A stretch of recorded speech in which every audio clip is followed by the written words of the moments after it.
Convido-lhes a abrirem suas Bíblias em Colossenses 3, Colossenses capítulo 3.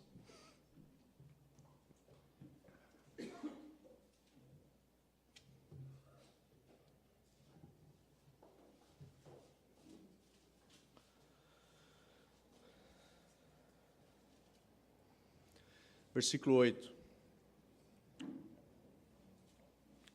Agora, porém, despojem-se também vocês de tudo: ira, fúria, malícia, maledicência, linguagem obscena da sua boca. Não mintam uns aos outros, tendo despido a pessoa antiga com as suas práticas, e tendo se revestido da nova, que é renovada para o conhecimento superior, na imagem daquele que a criou, onde não há mais nem grego nem judeu, circunciso ou incircunciso, bárbaro, cita, servo ou livre, antes tudo e em todos Cristo. Revistam-se, pois, como seletos de Deus, santos e amados, de afeições, compaixões, benignidade, humildade, mansidão, longanimidade, suportando-se e perdoando-se mutuamente, se alguém tiver uma desavença com o outro. Assim como também Cristo lhes perdoou, assim também vocês. Acima de tudo, porém, revistam-se de amor, que é o laço da perfeição. E a paz de Deus arbitre nos seus corações, para a qual também foram chamados em um corpo, e sejam agradecidos. A palavra de Cristo resida ricamente em vocês, em toda a sabedoria, ensinando e alertando-se mutuamente com salmos e hinos e cânticos espirituais, cantando com gratidão no seu coração ao Senhor. Oremos. Senhor Deus, obrigado pela sua palavra, e nós pedimos que agora nós possamos estar atentos, concentrados, focados na ministração da sua palavra, para que possamos sair daqui edificados e desejosos pelo seu reino. Em nome do Senhor Jesus. Amém. O que vocês desejam? Esta é a primeira pergunta que Jesus faz no Evangelho de João. Quando João Batista viu lá Jesus passando, ele se vira para os seus dois discípulos e diz: olhem lá, este é o Cordeiro de Deus. É desse homem aí que eu falei para vocês, que ele é superior a mim, porque ele existiu antes de mim. E os dois discípulos de João, eles ficaram extasiados com o entusiasmo de João ao apontar para o Cordeiro de Deus, e então começaram a seguir a Jesus. E Jesus, percebendo que os dois seguiam a ele, ele se vira para eles e diz: o que vocês desejam? Esta é a primeira pergunta que Jesus faz a todos aqueles que desejam se tornar discípulos de Jesus. Se você pegar o Evangelho de João, praticamente todas as vezes que alguém deseja se tornar um discípulo de Jesus, a pergunta que Jesus faz, às vezes em outras palavras, é: o que você deseja? Jesus não pergunta para seus futuros discípulos o que você sabe, o que você conhece. Ele também não pergunta para seus futuros discípulos o que você crê. Expõe aí as suas doutrinas. Mas Jesus pergunta para seus futuros discípulos o que você deseja. O que você deseja, talvez é a pergunta mais incisiva que Jesus pode fazer a nós que estamos procurando ser discípulos de Jesus. Afinal de contas, ser um discípulo de Jesus é desejar aquilo que ele deseja. Jesus não é um mestre que deseja simplesmente encher a mente de seus discípulos com nova informação, com conhecimento. Mas Jesus é um mestre que deseja formar os nossos desejos. É interessante notar como usualmente nós associamos o discipulado com aquisição de conhecimento e não com formação de desejos. James Smith, que me ajudou muito no preparo dessa pregação, que é um professor de filosofia do Calvin College, Ele estava certa vez folheando uma revista cristã e, de repente, os olhos dele foram capturados por uma propaganda bem colorida na revista acerca de um programa de memorização de versículos, programa de discipulado. E no centro da propaganda estava a face de um homem, e bem destacado na testa do homem estavam escritas as seguintes palavras: você é aquilo que você pensa. Você é aquilo que você pensa. Para esse programa de discipulado, o discipulado está associado somente com a sua mente. Se você adquirir as informações corretas e você começar a pensar nelas, então você será um bom discípulo de Jesus.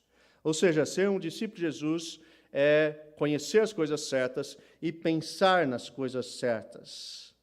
E se você somente fizer isso, então as suas ações, os seus desejos também serão certos. Mas é assim que de fato na realidade acontece? É assim que de fato acontece na sua vida?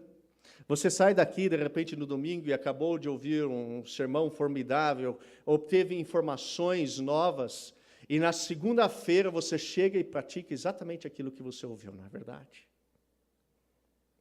Ou você, de repente, no discipulado, aprendeu aquele versículo, porque não me envergonho do Evangelho de Jesus Cristo. E depois você nunca mais se envergonhou do Evangelho de Jesus Cristo, não é verdade? Por que parece existir uma lacuna entre aquilo que a gente conhece e aquilo que a gente faz?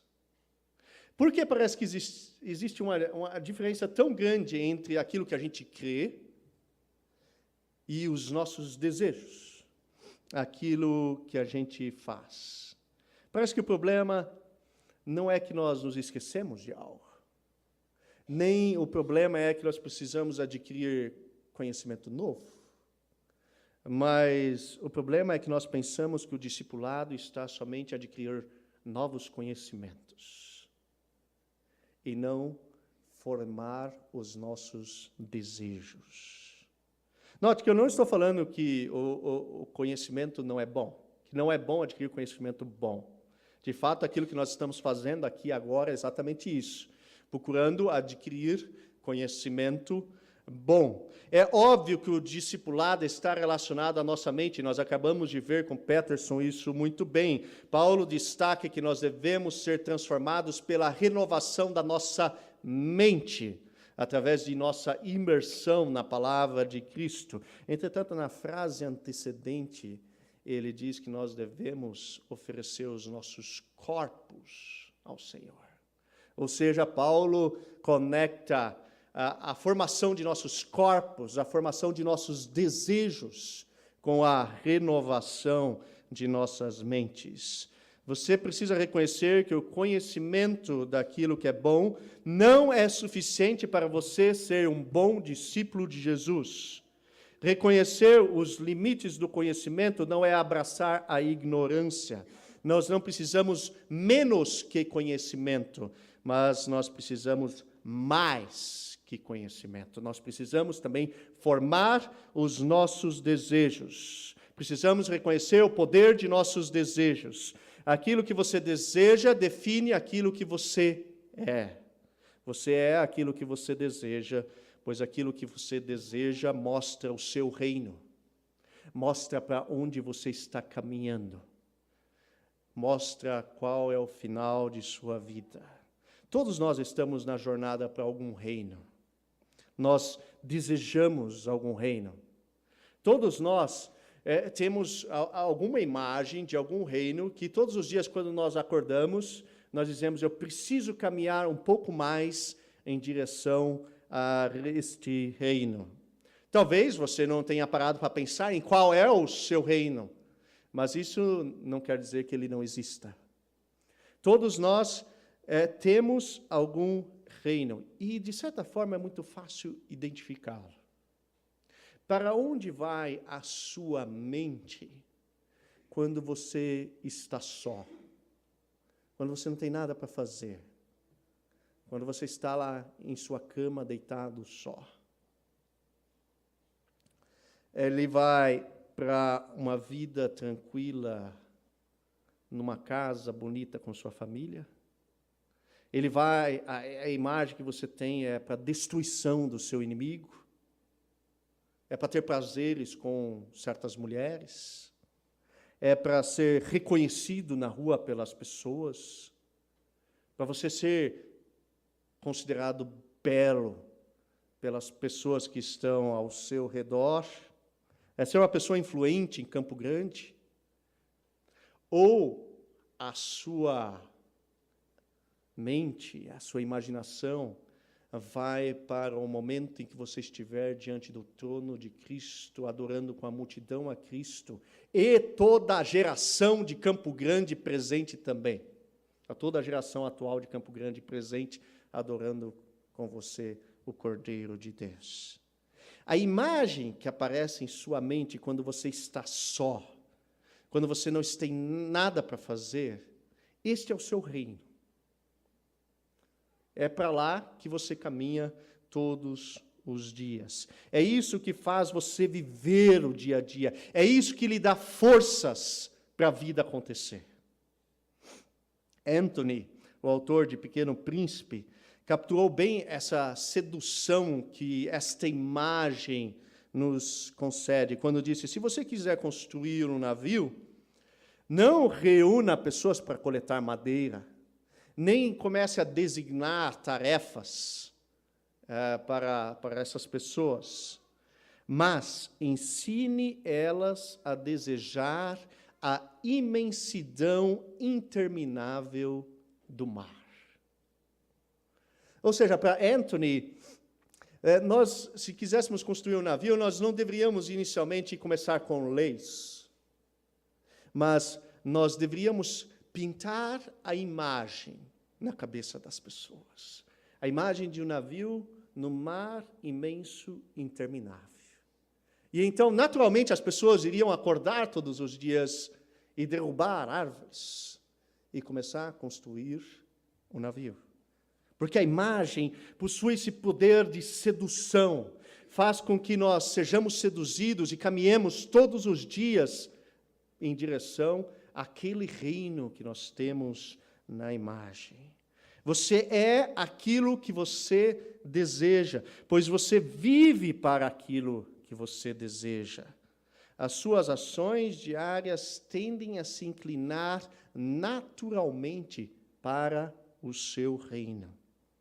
E, de fato, você fica irrequieto, você fica intranquilo quando alguma coisa acontece no seu dia que impede que você caminhe em direção a essa imagem, que impede que você caminhe em direção ao seu reino.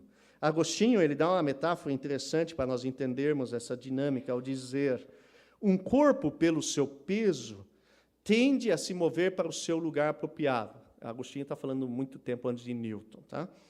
Então, fisicamente, aqui tem umas coisas erradas. Mas um corpo, pelo seu peso, tende a se mover para o seu lugar apropriado. O movimento do peso não é necessariamente para baixo, mas para a sua posição apropriada. Fogo tende a se mover para cima, uma pedra tende a se mover para baixo. Eles atuam de acordo com seus respectivos pesos. Eles procuram pelo seu lugar apropriado. Óleo, quando é colocado debaixo da água, o que acontece? Ela vai para a superfície da água. A água, já colocada na superfície do óleo, afunda para baixo do óleo. Eles procuram pelo seu lugar apropriado. E coisas que não estão no seu lugar apropriado ficam irrequietos, desejam se mover para o seu lugar apropriado.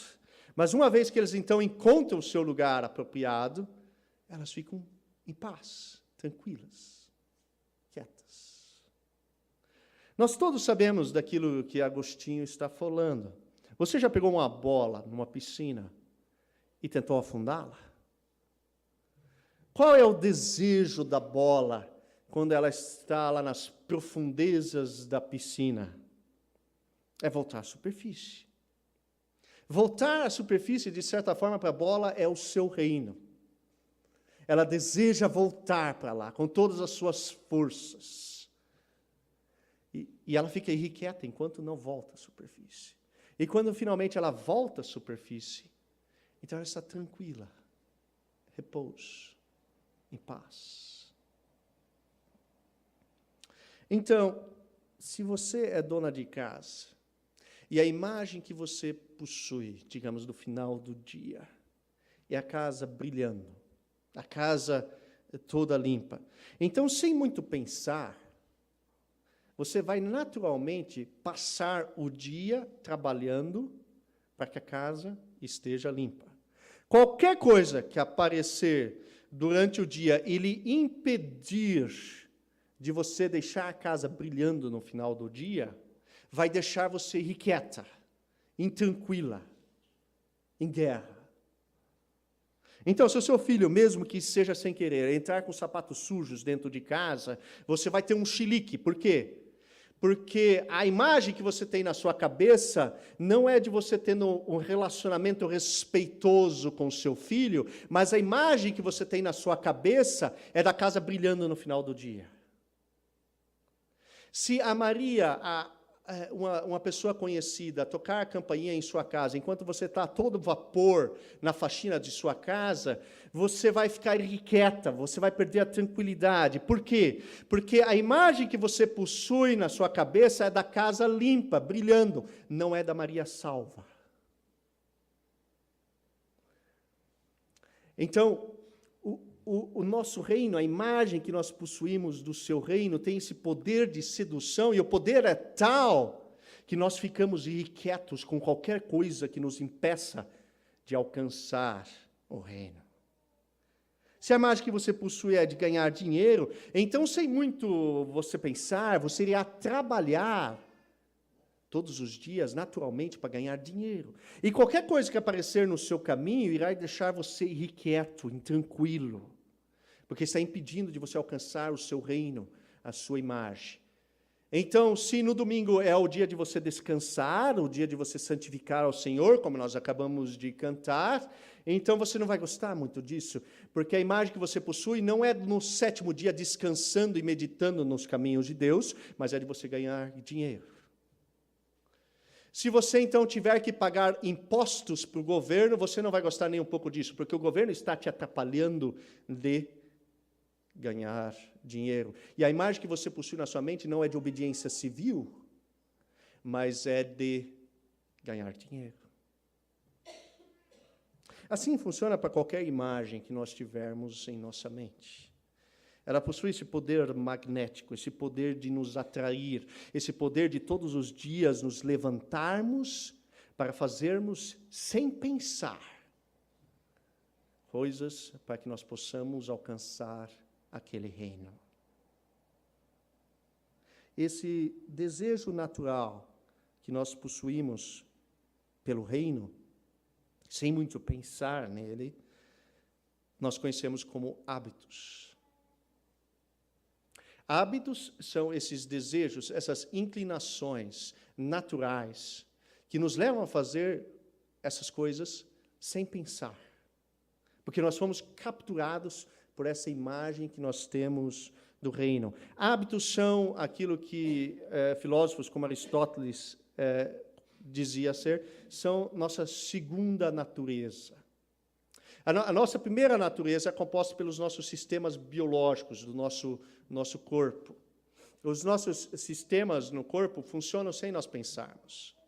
Por exemplo, você está respirando agora, mas você não está pensando a cada instante, respire, respire, respire. Você não está pensando nisso, você simplesmente respira.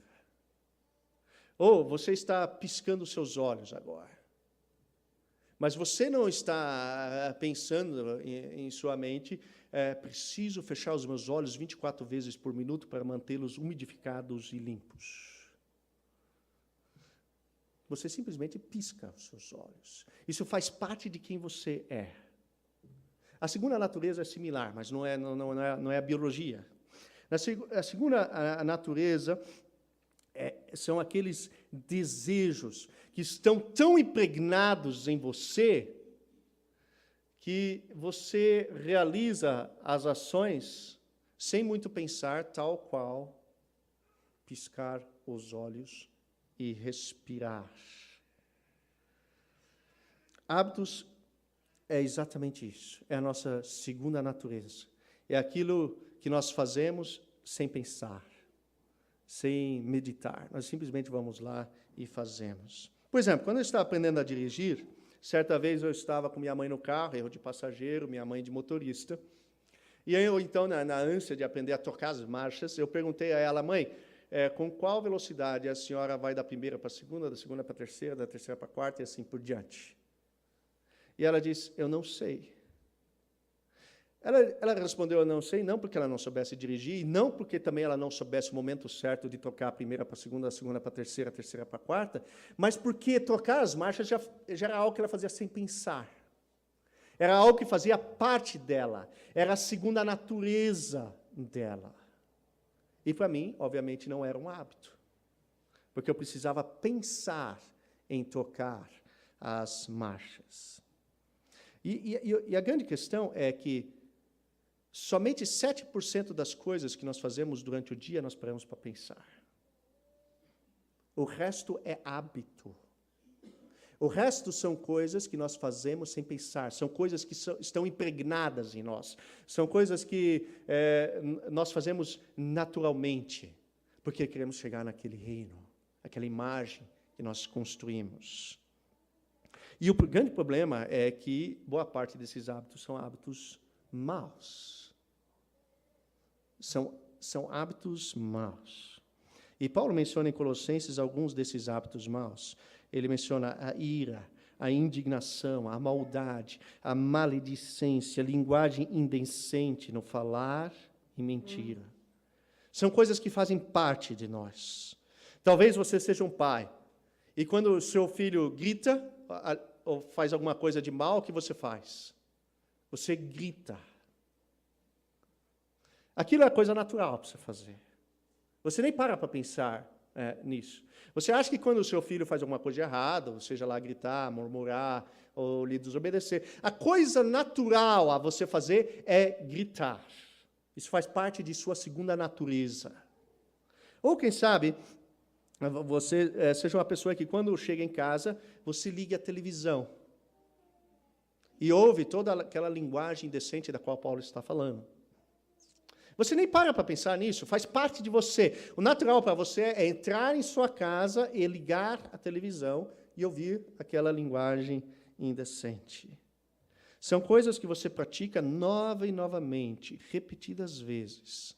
Elas simplesmente agora já fazem parte de você. E Paulo, no capítulo 3 de Colossenses, está falando que você deve se despir desses hábitos maus.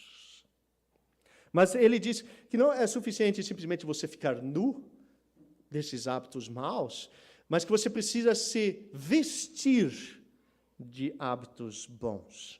E Paulo menciona aqui a misericórdia, a benignidade, humildade, mansidão, longanimidade, perdão. E acima de todos eles, como se fosse um grande laço, um grande cinto que une todos esses hábitos bons, o amor. Os itens que Paulo menciona aqui são virtudes, é aquilo que nós conhecemos como uma virtude. Virtudes são hábitos morais bons. Isso são virtudes, hábitos morais bons. Então, são coisas que fazem parte de sua natureza, de sua segunda natureza, e são boas. Virtudes, portanto, são diferentes de leis. Leis são motivações externas para que nós pratiquemos o bom. Já virtudes são coisas internas, são hábitos morais bons internos, que fazem parte do nosso caráter e que fazem-nos automaticamente fazer o bom.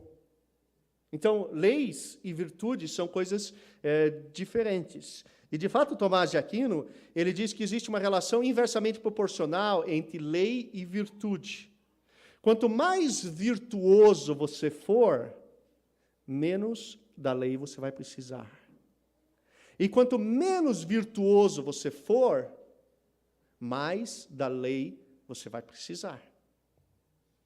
Ora, todos nós que temos crianças conhecemos essa dinâmica muito bem. Quando as crianças são pequenas, o que nós fazemos? Estabelecemos uma série de leis. São coisas externas que nós estabelecemos para forçar as crianças para fazer o bom. E nós muitas vezes usamos, inclusive, a vara para isso. São coisas externas para que nós forcemos a criança a fazer aquilo que é bom. Mas a nossa esperança, aquilo que nós almejamos, é que, com o passar dos anos, as crianças internalizem aquilo lá. E que elas, então, comecem a automaticamente fazer aquilo que é bom. A pessoa virtuosa, portanto, ela não precisa da lei. Por que ela não precisa da lei? Porque a lei faz parte de sua segunda natureza. Porque ela internalizou a tal ponto a lei, que tudo que ela sabe fazer é o bom. Ela vai lá e faz o bom, automaticamente. Se você é virtuoso, então você é naturalmente compassivo, bondoso, humilde, manso, paciente, benigno, fiel e, acima de tudo, você é amoroso. Você não precisa pensar nesses itens, porque eles fazem parte de você. Você é isso. De fato, se você tiver que parar para pensar se deve ser compassivo para com alguém durante o dia e apresentar-lhe o Evangelho, é porque você não possui a virtude da compaixão. É até bom que você esteja pensando sobre o assunto, mas você não possui a virtude. Porque quem possui a virtude da compaixão, vai lá e faz isso naturalmente. Nem precisa parar para pensar. É a segunda natureza dessa pessoa. Se você precisa parar para pensar, se o seu filho vai à reunião de adolescentes, mesmo que você tenha que ir a pé, de carro ou de ônibus. Se você tiver que parar para pensar, se o seu filho vai à reunião de adolescente, então é porque você não possui a virtude de pastorear sua família. Se você tiver que parar para pensar se você vai no culto de domingo de manhã porque está chovendo, é porque você não possui a virtude de desejar estar com Deus. Você não possui essa virtude. É preciso da lei para que você pratique isso. Então, a virtude é algo que você faz sem pensar. Você não pensa no domingo de manhã, vou ao culto ou não. Você simplesmente se veste e vai. Você não pensa se vai ajudar a sua esposa ou mãe na cozinha quando a visita está na iminência de chegar. Você simplesmente vai lá e faz. Você não pensa se vai mostrar compaixão à pessoa e apresentar-lhe o Evangelho. Você simplesmente vai lá e apresenta o Evangelho. Virtude, faz parte de sua segunda natureza. E uma questão chave é, então, como nós podemos adquirir essas virtudes? Como nós podemos nos vestir desses hábitos morais bons? Há pelo menos duas coisas que nós podemos fazer. A primeira é a imitação, mas da qual Paulo não fala aqui, ela fala em outros trechos. E a segunda é a prática repetitiva. E é desta que Paulo fala aqui em Colossenses. Particularmente, Paulo fala aqui em Colossenses da prática repetitiva daquelas coisas que nós fazemos no culto congregacional, daquilo que nós estamos fazendo nesta manhã. É esta prática repetitiva que vai, então, criar em nós hábitos morais bons, vai criar em nós virtudes. Em Colossenses 3, Paulo fala que é a prática repetitiva da palavra de Cristo habitando ricamente em nós. É a prática repetitiva do ensino e aconselhamento mútuo com toda a sabedoria. É a prática repetitiva dos cantos, dos salmos, hinos e cânticos espirituais. É a prática repetitiva, todos os domingos, nós virmos para cá como congregação e a palavra de Deus habitar ricamente em nós. Nós nos aconselharmos mutuamente, nós nos ensinarmos uns aos outros, nós cantarmos músicas, cânticos e salmos. É essa prática repetitiva, essa liturgia é que vai fazer com que sejam criados em nós hábitos morais bons. É que vai fazer com que em nós a nossa imagem seja a do reino de Deus, e não essas outras imagens de hábitos ruins que nós possuímos. É interessante que nós temos uma alergia à repetição no culto congregacional. Nós não gostamos da repetição no culto congregacional. Apesar de reconhecermos o valor da repetição contínua em quase todas as esferas da vida. Quando nós estamos aprendendo piano, repetimos a exaustão as escalas do piano. Por quê? Porque queremos que os nossos dedos automaticamente caiam sobre as teclas certas, sem nós pensarmos. Quando nós estamos querendo aprender futebol, o que nós fazemos? Nós repetimos a exaustão cruzamentos, porque queremos, ao chegar na linha de fundo, sem nós olharmos, cruzarmos a bola e ela parar na cabeça exatamente do atacante. Quando nós estamos ensinando os nossos filhos a se vestir, nós repetimos o mesmo movimento à exaustão. Por quê? Porque nós queremos que no acampamento, se o culto começa às 7 horas, as crianças possam acordar às 6h57 e, naturalmente, a roupa começar a se encaixar no corpo das crianças, eventualmente até elas dormindo. Então, em todas as esferas da vida, nós reconhecemos a importância da prática repetitiva para criar hábitos. E assim não é diferente para nós criarmos em nós hábitos morais bons.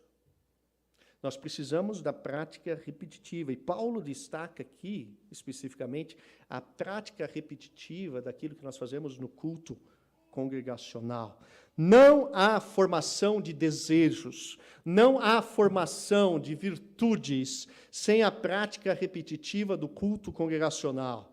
E nas próximas pregações nós estaremos falando de cada elemento do culto congregacional, e talvez alguns elementos nós tenhamos que incluir no culto congregacional, para que nós sejamos formados, para que nós tenhamos uma nova formação de nossos desejos, para que nós tenhamos a criação de hábitos morais bons, para que nós nos vistamos das virtudes das quais Paulo aqui está falando. É como se, de alguma forma, a salvação fosse uma cirurgia de transplante de coração, devido ao fato de nós termos hábitos morais ruins, hábitos maus. Então, os hábitos maus nos levam a ter que ter um transplante de coração. E a salvação, então, é esse transplante de coração. Ela não substitui os hábitos maus, o transplante de coração não substitui os hábitos maus, mas ele pode nos possibilitar a ter novamente hábitos bons. É uma cirurgia que permite com que os nossos desejos sejam alinhados com os desejos de Deus, que adquiramos os mesmos hábitos que Deus deseja para as nossas vidas. Mas após a cirurgia de transplante de coração, nós precisamos de muito cuidado. Nós não simplesmente saímos da sala de cirurgia e damos um tchauzinho para o médico e dizemos, valeu aí, vou beber algumas ali na esquina. Nós não fazemos isso. Por quê? Porque nós precisamos ser protegidos de infecções, nós precisamos nos exercitar, nós precisamos de terapias e, acima de tudo, tudo isso nós precisamos adquirir novos hábitos, hábitos bons, que vão, de fato, tornar significativo o fato de termos acabado de adquirir um coração novo. Não é somente porque possuímos um novo coração que os nossos hábitos são mudados. Não é porque alguém fez uma cirurgia bariátrica que agora ela não precisa mudar os seus hábitos de alimentação. Não é porque alguém fez o transplante de coração que agora a pessoa não possui mais aqueles hábitos ruins que fizeram que ela fizesse a cirurgia de coração. Então, o que Paulo está dizendo aqui é que o pós-operatório, que a reabilitação, é o culto congregacional. É onde nós vamos, então, adquirir esses hábitos novos. É onde, através da prática repetitiva das músicas, da palavra, dos aconselhamentos, dos ensinamentos, nós vamos começar a adquirir hábitos novos. Ou seja, é aqui que você vai ter uma nova imagem sendo pintada em sua mente. É a imagem do reino de Deus. É aqui que, então, aquela imagem que você visualizou no começo do culto, para onde naturalmente a sua mente vai quando você está só, ela vai paulatinamente sendo substituída pela imagem do reino de Deus.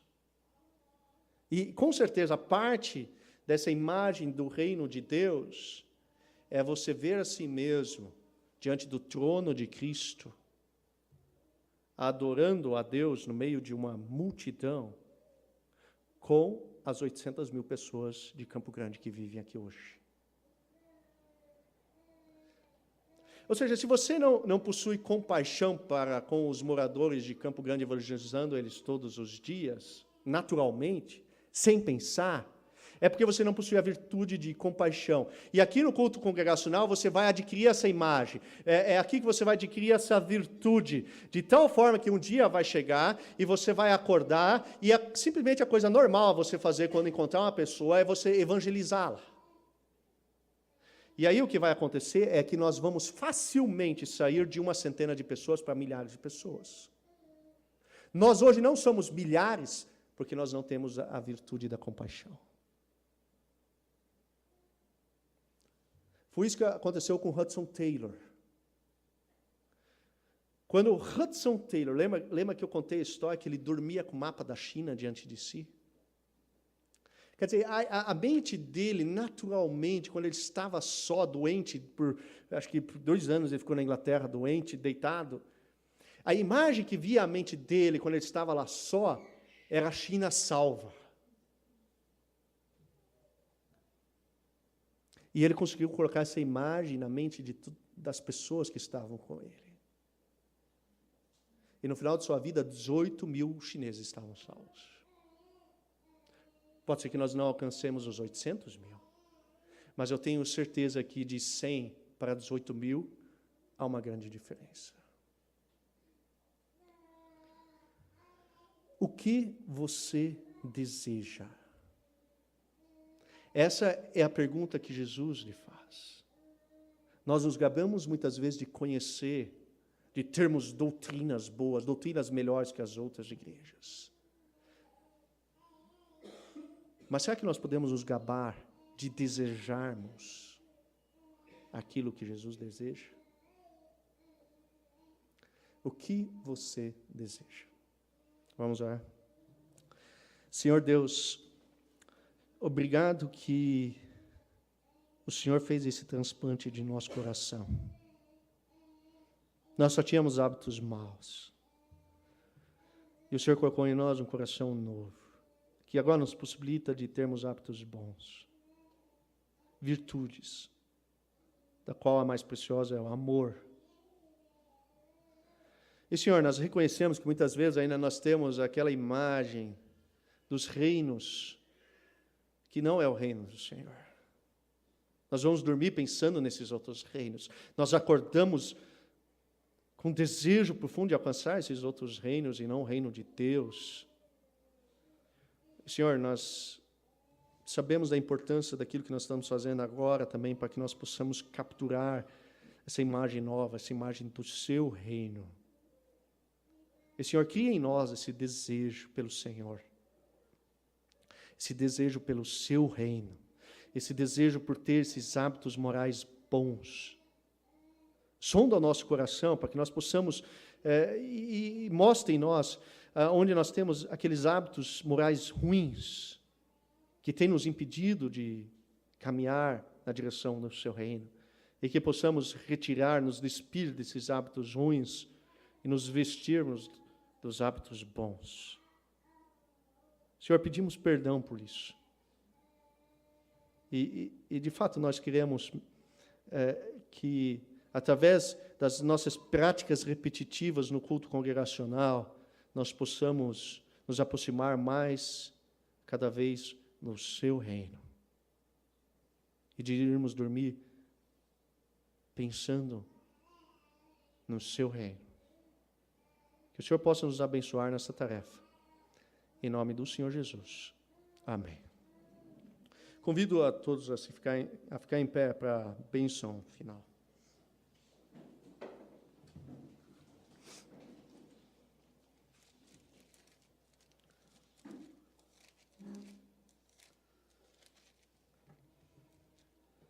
Ora, o Deus de paz, que pelo sangue da aliança eterna, tornou a trazer dos mortos a nosso Senhor Jesus Cristo, grande pastor das ovelhas, vos aperfeiçoe em toda boa obra, para fazerdes a sua vontade, operando em vós o que perante ele é agradável por Cristo Jesus, ao qual seja glória para todos sempre. Amém.